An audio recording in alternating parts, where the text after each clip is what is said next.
دیکھیں اللہ رب العزت کی صفت محبت ثابت ہے قرآن و حدیث سے. اللہ تعالیٰ محبت کرتا ہے، بندے اللہ سے محبت کرتے ہیں، اللہ بندوں سے محبت کرتا ہے. بندوں کی محبت کیسی؟ جیسے بندوں کے لائق، اور اللہ کی محبت کیسی؟ جیسے اللہ کے لائق. یعنی ہم نہیں جانتے اس کی محبت کی کیفیت کیا ہے. کچھ لوگ محبت کا انکار کرتے ہیں اور وہ کہتے ہیں کہ محبت مخلوق بھی کرتی ہے، تشبیہ لازم آ رہی ہے، اور وہ کہتے ہیں محبت ایک انفعالی صفت ہے، کبھی محبت ہو کبھی غضب ہو تو یہ تغیر کو مستلزم ہے.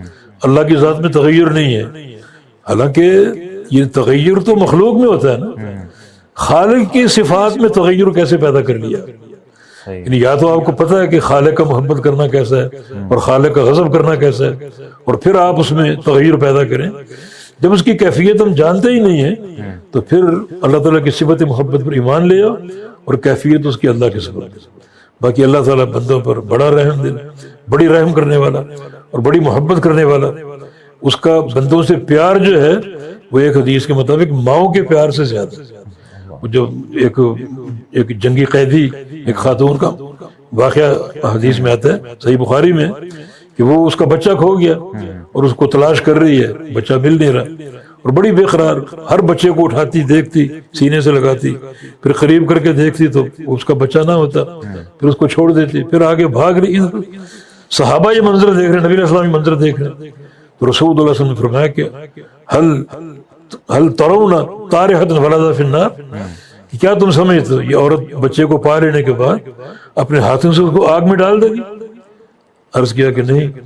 فرمایا کہ اللہ ارحم بعبادہ من ہذہ لولدہا، جو پیار محبت اس عورت کے دل میں اپنے بچے سے ہے، اللہ تعالیٰ اس سے کہیں زیادہ اپنے بندے سے پیار کرتا ہے اور اپنے بندے سے محبت کرتا ہے. اس کی محبت وہو الغفور الودود.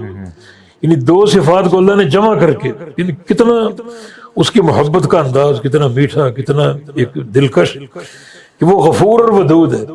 یعنی دو ناموں کو اللہ نے ایک مقام پر جمع کیا. غفور کا معنی بخشنے والا، یہ اس کی کامل صفت. ودود کا معنی محبت کرنے والا، یہ اس کی کامل صفت ہے. یہ دو صفات کے جمع ہونے سے ایک تیسری صفت پیدا ہوئی، تیسرا ایک معنی پیدا ہوا. ایک تو یہ نا وہ خوب بخشنے والا، یہ اس کی مکمل صفت ہے. خوب محبت کرنے والا اس کی مکمل صفت ہے. لیکن جب دو صفات کو جمع کریں تو تیسرا کمال سامنے آتا ہے، اور وہ یہ ہے کہ اللہ تعالیٰ جو بندے گناہ کرتے ہیں اگر وہ اللہ تعالیٰ کی طرف لوٹ آئیں، پلٹ آئیں، توبہ کر لیں تو اللہ ان کو بخشتا ہے، اور بخش کے چھوڑتا نہیں بلکہ الودود، بخش کے محبت کرتا ہے. یہ تو انسان ہے نا، کوئی کوتاہی ہو جائے معافی مانگتے ہیں، آپ معاف نہیں کرتے.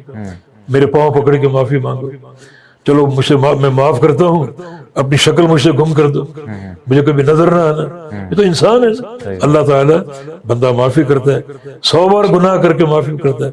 اللہ تعالیٰ بخشتا بھی ہے اور بخشنے کے بعد پیار بھی کرتا ہے. محبت وهو الغفور الودود. باقی محبت کا اس بات کتاب و سنت میں بے شمار ان مواقع پر موجود ہے. اس کا بخشنا، گناہوں کو معاف کرنا، لا تقنطوا من رحمت اللہ ان اللہ یغفر الذنوب جميعا، اللہ کی رحمت سے مایوس نہ ہونا. اللہ تعالیٰ سارے گناہوں کو بخشتا ہے. علامہ ابن قیم رحمہ اللہ نے ایک عورت کا ذکر کیا، وہ اپنے گھر میں موجود تھی اور اس کا بیٹا اسے لڑ رہا تھا، اور لڑنے کی آوازیں آ رہی ہیں. آخر اس عورت نے بچے میں کیا کوتاہی تھی، کیا اس کا گناہ تھا، دھکا دے کر اس کو نکال دیا گھر سے اور دروازہ بند کر دیا اور کہا مجھے اپنی شکل نہ دکھانا. اور بچہ بھی یہ کہتا ہوا چلا گیا کہ میں آئندہ تمہیں کبھی اپنا چہرہ نہیں دکھاؤں گا، کبھی ہماری ملاقات نہیں ہوگی. فرماتے کہ میں دیکھ رہا ہوں وہ تھوڑا سا چل پھر رہا ہے، ٹہل رہا ہے ادھر ادھر. پھر اس کو احساس ہوا کہ اب میں کہاں جاؤں، کون مجھے کھلائے گا، کہاں میں سوؤں گا. بڑا سر جھکا کے گھر کی طرف آیا اور ہلکی سے دستک دی، دروازہ فوراً کھل گیا. یعنی ماں بھی وہی موجود تھی. ماں اس کو دھکا دے کر چلی نہیں گئی، دروازے پر کھڑی تھی کہ میرا بیٹا ہو سکتا ہے نادم ہو کر آ جائے. اور بچہ اندر داخل ہوا، ماں نے اس کو سینے سے لگا لیا. میں نے کہا یہ ماں کا پیار ہے تو مجھے اللہ کا پیار یاد آ گیا. اس کی محبت کیسی ہوگی، اس کا پیار کیسا ہوگا. یقیناً اگر اس کی حدود کی پابندی کریں اور اس کی توحید کو سمجھ لیں، یہ نقطہ اولا ہی. شرک کرو گے تو اللہ کی غیرت کو دلکارو گے، پھر اللہ کا غضب اور اس کا غصہ اور دائمی جہنم کا عذاب، پھر دنیا کی نحوستیں سب تمہیں ملیں گی۔ اور اگر اس کی توحید کو سمجھ لو تو یہ ایک ہی چیز ایسی ہے جو اللہ کی محبت کو یعنی تمہارے لیے واجب قرار دے گی۔ اور اللہ تعالیٰ نے فرمایا ہی کہ بندوں کا اللہ پر حق ہے یہ کہ بندے اگر شرک نہیں کرتے تو اللہ ان کو بھی عذاب نہیں دے۔ یہ محبت ہی تو ہے، اللہ نے اس کو ایک حق کے طور پر لے لی۔